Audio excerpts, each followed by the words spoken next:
Hi, my name is Phil Lindstrom, and I just want to do a video today on some of the morphs that we're kind of working on. The first thing I'm going to do is I'm going to show you a couple of the norms that we want to work with because they got some pretty cool genes in them. I've had them for a real long time. I want to say that they're like 9 years old. Let's see here. Here we have,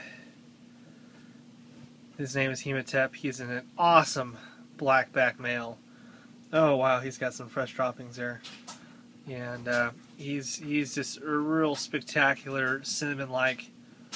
He's kind of something I really want to get into pied gene, an albino gene. There's something really special about his coloring and his striping and his lack of pattern that really shows up on this camera really well. Actually, that's something special. He's about 9 years old. I want to say he's somewhere between 1,800 and 2,000 grams, and he's 9 years old. Now she's upstairs somewhere. What's going on? Something was over there okay? No, Grandpa just wants to talk to her for around Mother's Day. I can't find her. I think she's upstairs somewhere. So, that's my secret weapon. I'll be getting that into Axanthic pieds, and albinos. He's going to be doing all that stuff. Pretty cool. Now here's my normalist of the norm. Nothing else is normal. And hopefully I don't get bit here. This is a Noxa Moon. She's a big girl. She's over the 2,000 gram mark. So she's out of water. You know, she's got a little bit of water in there. And this is what a normal ball python is supposed to look like. Yeah, she's all your normal stuff. She's looking like she wants to strike. We just might get that on that camera here. Let's see here. I have to wave her off. My back scratcher. I have a snake hook. No. But she's pretty tame. She's pretty tame. But you know, looking for food. I cage feed now. I didn't used to, but now I have so many, I can't put them all in a bucket. But she's looking like she's getting into shed pretty soon. But yeah, she's a healthy girl. You know, and I won't be doing anything but making like het pieds with her, you know, since she's this extra female I got around for a while. She'll probably be the first snake that I retire from breeding. She's great with kids, and you know, well, I got to get her out of the cage, but okay. And now for my pretty, beautiful heterozygous pied girl. She hopefully will be breeding here in the next year or so. I want to say this winter. She's getting close. She's all balled up right now, so you can't really get a glimpse how big she is. She's getting close to 1,200 grams. I wanted to get her up there around 1,800 grams. You can see how big she is compared to my hand. You know, beautiful heterozygous pied. For high white pied. Extremely high white pied. Look and see how beautiful the pied markings are in her. That's how you know they're good, folks. And she looks norm. She's norm. She's got the normal markings. She's not high gold or anything like that. She's not nothing really spectacular. She's a normal looking heterozygous piebald. But she is gorgeous, and she's great with kids. She's great to play with. I have a lot of good times with her. I pull her out and let a lot of people hang out with her. She's great. So here she is. And then my other het for pied, and excuse me YouTube, but this guy is a real prick. His name is Vlad. Vlad is extremely high gold heterozygous guy. And he's kind of a striker too. He does defensive striking and stuff. We named him Vlad because he's got so much of the red spectrum in him and gold spectrum. He really does. He is beautiful to look at. He is heterozygous for low white pied, which is going to be a really big deal for certain morphs that you don't want so much of the piebaldness, but you want to show off what the piebaldness does to the rest of the pattern. So what's this all going to look like in an Axanthic pied or stuff like that.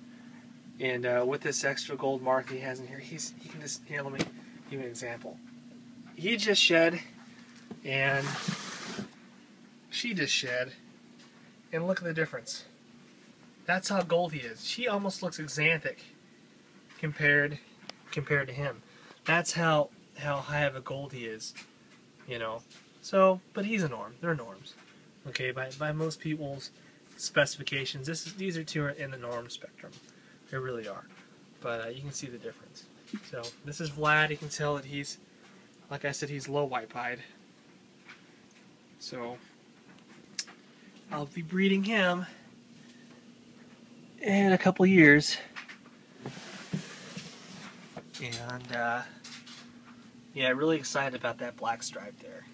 He is really cooking. Really pretty tail. Nice and beautiful golds and yellows and greens in there. Gorgeous, yeah. Yeah, it is.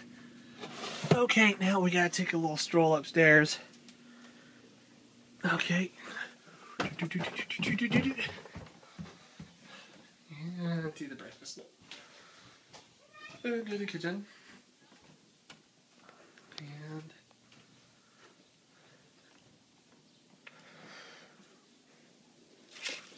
And for my showstopper, here is Hugh.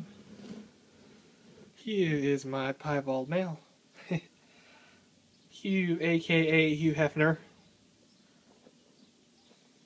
And he is just perfect with his saddles. I want to say he's one of the prettiest piebalds I've ever seen. You know, not everyone will agree with me, but he's just got some of the most beautiful saddles on a pied, and the evenness. And he's ready to breed. He's ready to go right now. You know, he's up there. He's approaching 1,000 grams, and this is his third year, 3 years old now. So I'm ready to drop him as soon as possible. But he's looking to shed. He's in good shape. He's not the biggest eater, you know, so he's kind of been a slow grower. But he does eat. He eats.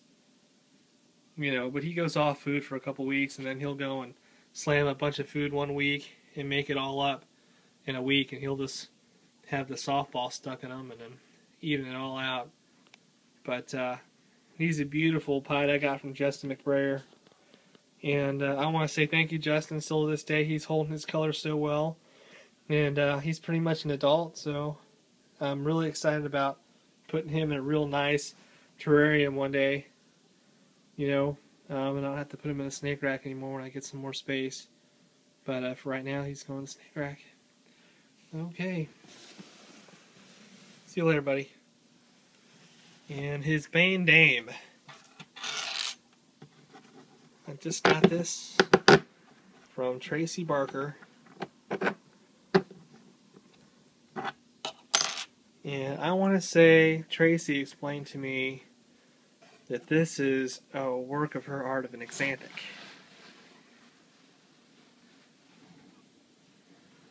One of the nicest ones that she's ever bred. This is an image in her mind that came out. Now this is a baby. And her name is Vidya. Vidya is a beautiful bright silver, bright gray, extremely busy pattern. Not a whole lot of that brown speckling that's going to brown out. Very little in her, on her tail. She's almost calico, and on her sides, you can get a good shot of that. She is gorgeous, but bright silver, bright gray, really light gray. She is. Okay? You get so many of them that brown out. This one, I think, is going to stay pretty gray and silver for the rest of her life. There might be some of that in the speckling, but from what Tracy's telling me, she's the showstopper. So I was patient. I passed on hundreds and hundreds of Axanthics before I picked this one. Okay? And there's going to be no Photoshop here. This is really what she looks like. Okay? And we'll be keeping track of her over the years so you guys can see how she kept up on her grays. But I can't wait to make Axanthic pies. That's what I'm really after. It's going to be a true work of art. Have these two beautiful animals spread together with all the rest of the stuff I showed you guys. That's my art. And I've been extremely picky about every snake that you just saw, except for that one normal ball python girl I've got in there. All the rest of them have been so hand-selected. I mean, like I said, I searched for a year and a half before I got my pied, and for 4 years before I got this one. So whenever we go to breeding, you guys, it's really gonna pay off. But okay, well that's the collection. My name's Phil Lundstrom. I haven't really named my reptile business yet, but I'm really excited for what's going to be coming in the next few years. All right, I'm out.